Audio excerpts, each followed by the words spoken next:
First, determine if your BMW key is rechargeable or requires a battery replacement. Older models, typically pre-2022, such as 3 Series, X5, 5 Series, and X3, use a CR2032 lithium coin cell battery. Knowing this distinction is crucial.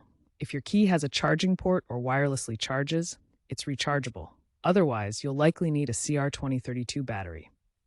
Note that even rechargeable keys can have depleted batteries after 5+ years and may eventually need replacement.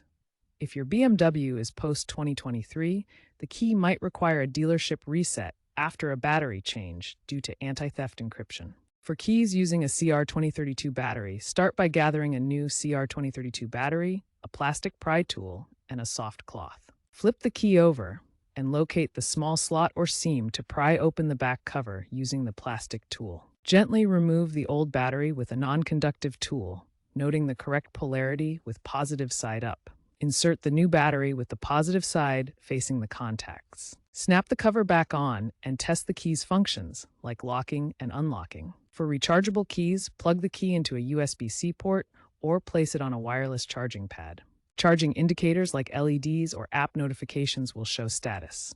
Let it charge fully, usually 1 to 2 hours, and avoid overcharging to prolong battery life. If the key doesn't respond after either process, consult your BMW manual or a service center, especially for newer models that might need a reset.